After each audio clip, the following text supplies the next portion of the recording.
What's up, motherfuckers? For the masterclass of today, I'm going to show us a game between Magnus Carlsen and Fabiano Caruana, and we're going to learn a typical concept, who is the correct recapture in the Maroczy extractor in after knight d5 and black take the knight on d5. And specifically, we're going to talk about the capture of e takes d5. Sometimes c takes d5 or rook takes d5 are better. I suppose that I'm going to make more videos showing the other recapture, but today's video is going to be about the e takes d5 recapture and what to do after to learn when the recapture of e takes d5 is the best and what to do later. Okay, Carlsen and Fabiano, they reached this position 3 days ago in the Classes Championship Showdown in San Luis, and they reached this position in the Maroczy extractor, and here Magnus Carlsen should choose if he is going to recapture the bishop with the c-pawn, with the e-pawn, or with the rook. Okay, like we saw in the title, the it takes d5 is about this video, so the Carlsen recapture with the e-pawn, who is the best move. But okay, we're going to see the other two options. C takes d5.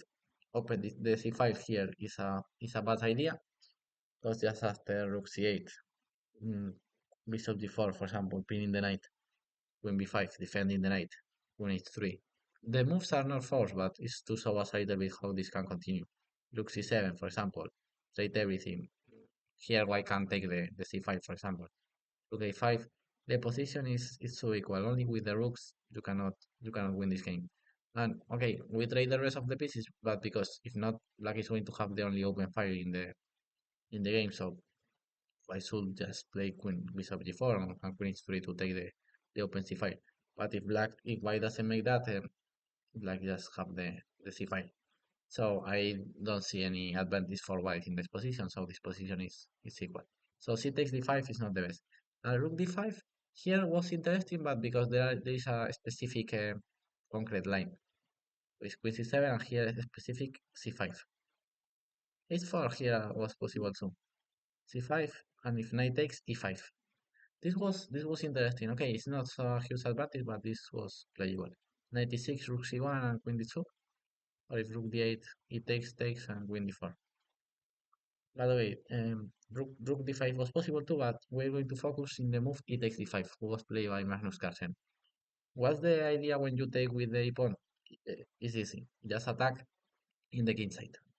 And apart, the e7 pawn is another weak.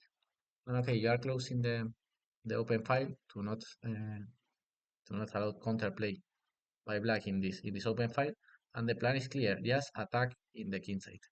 And it's not easy for the black pieces to get into the defense. Because again, the center are more or less close, so I don't like this arrow. So okay, that's the white plan. Advance the h pawn. Okay, the e pawn could be interesting to advance too, just to eject the knight from f6. But the most important pawn is the h2 pawn, and the rook can came to the queen side to the king side via d4 and rook d1 and rook h4, and the stay online. So let's see how continue the game. Okay, here Fabi offered the queen trade, and logically Carlsen rejected that. The queen b6 could be a horrible move, because just after knight b6, okay, the position is still being equal, but the knight was a good piece, and the bishop we had a bad bishop, and now the white plan was attack the black king, but now it's not possible to attack the king, because we haven't queens to attack. So for that reason, if your plan is to attack your opponent king, you cannot trade queens, queen c3. Very good move by Carlsen, knight f6, and now Carlsen makes a very good plan of activate his pieces with rook d4. Now the other rook is coming to d1, and apart the rook is coming to the attack, to the king side. So very good move, rook d4, rook f8. Fabi tries to make something in the c file and tries to activate the pieces, but it's not so easy for black to find a active plan. That's why the e takes d5 was a very good move, because white have a clear plan of create counter, advance the pawns in the king side, and the black plan is not so clear like that. Rook d4, rook fc8, rook d1, good move, rook c5, and now very good move, g4. h4, h5 used to be the typical attack here, but now we have the problem of this knight. So we should get this knight with g4, g5 first, to then play with h4, h5. If this knight goes on d7, for example, then g4 have no so much sense. Then should be better h4, h5. But with the knight on f6, first we should get the knight with g4. Very good move. And apart, if h4 here, black could have this option in some lines. So we're just, especially we're avoiding the move h5 against h4. So we'll move g4. Until here, Carlsen was play is also good. He's made in all his plan. King g8 and now h4. Still Carlsen still with his plan. Now Fabi plays the rook on e7 because I told that white plan is attacking the king side, but the e7 pawn is going to be weak in the range that after white plays it takes e5.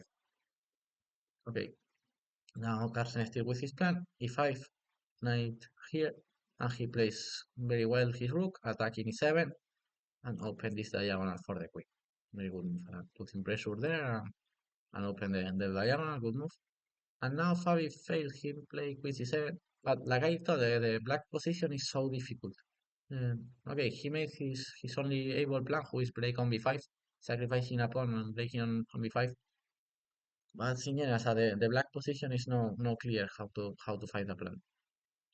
Queen d8 was stronger. Placing the queen on d8 is better than on c8 on c7 because with the queen on c7, the rook on the c5 rook is going to be more or less trapped.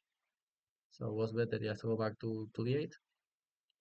And now, okay, white have many queen moves because now black's best next move is going to be b5.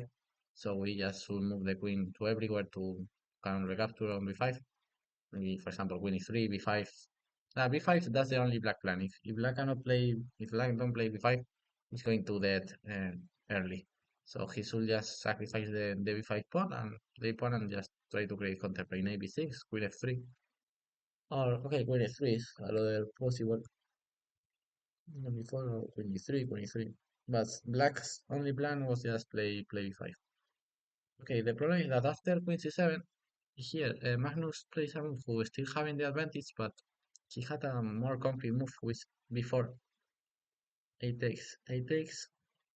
But the strange is that after b5, white can just ignore this threat and just play h5 and steal his attack and just win the game still attacking. Okay, if queen d8 now to go back with the rook, now we have before and queen e3. Because okay, white here is threatening before the winning the rook. So b5 looks like the only acceptable move, but just h5 and white is winning. So this could be the easiest way to win for white with b4. But okay, queen e3 is still having the advantage. Now, okay, Fabi here plays b5, finally breaking the position. But let's see what happens if black just still without break anything and just try to keep solid. Here, after 95, white have, okay, b4 or b3. I prefer b3 a little bit because after b4, black have the option of sacrifice the exchange in this move. So I prefer b3 a little bit, b5, and now f4. Then I should go back, and now we play b4. And okay, black should sacrifice the exchange, but this doesn't work. So okay, here one of the principal problems of black position is that the rook is trapped on, sorry, the rook is trapped on c5. A part of all his problem of the king on the e7 pawn, the rook is trapped. So for that reason, Fabi sorry, where we are? Yeah, I miss everything. Okay, here Fabi plays b5, good move, trying to break the position. And here Carlsen fails, playing before. But he can just take the pawn and he had a huge advantage just taking the pawn, which is the logical move. Of course, okay, rook c2 you can just play like that, so knight b6 was the only move who can annoy white. But we can defend the d5 pawn in a very active way with queen f3. The idea is after if knight takes c5 we can just take this pawn and we have a pawn up. And if rook takes we can take and bishop c4. And the knight cannot move because queen f7. So I really like this move queen f3. If okay, let's see if black tries another thing. If rook c8, just h5 and the attack is coming. If queen c8, a very interesting move a3, rook c2 and rook b4. Queen c5 and bishop d3. The idea of a3 is it's a machine idea, of course. It's also difficult to find over the board. But black plan is It's going to be rook c2 followed by queen c5. So here we play 3-2, can place the rook on b4. So this could be the winning move for white. C takes b5. Instead of that, Carlsen plays b4, who lost all the advantage. Okay, I'm going to still analyzing the game, of course, but the principal goal of this video is show how to win in this position in a clean way, to say it in a way. So yes, let's keep with that first. Okay, later I'm going to show us the rest of the game, but let's keep in your mind that e takes d5 here was the move, attacking the king side, and Carlsen was playing so good, placing well the rocks, and now he start the pawn's adventure. Rook e4, good move, and now he should change his mind and play with b4, trying to trade the rook, and if b5, here h5 was winning. Yes, all the black plan was made. All the white plan was made, sorry, now. Yes, the rook is coming here, and the take, checkmate on h8, for example. But okay, and here he should just... So let's see uh, how good was the white position that black should sacrifice a pawn to kind of steal in the game. And okay, just taking the pawn, white could have the advantage. So okay, Carlsen, instead of that, he plays bad. He just entering all of this. Who okay, he still having a small advantage, but this is not so much. And okay, bishop c6 was an option, but black can break with c6 here. And okay, this reads this position.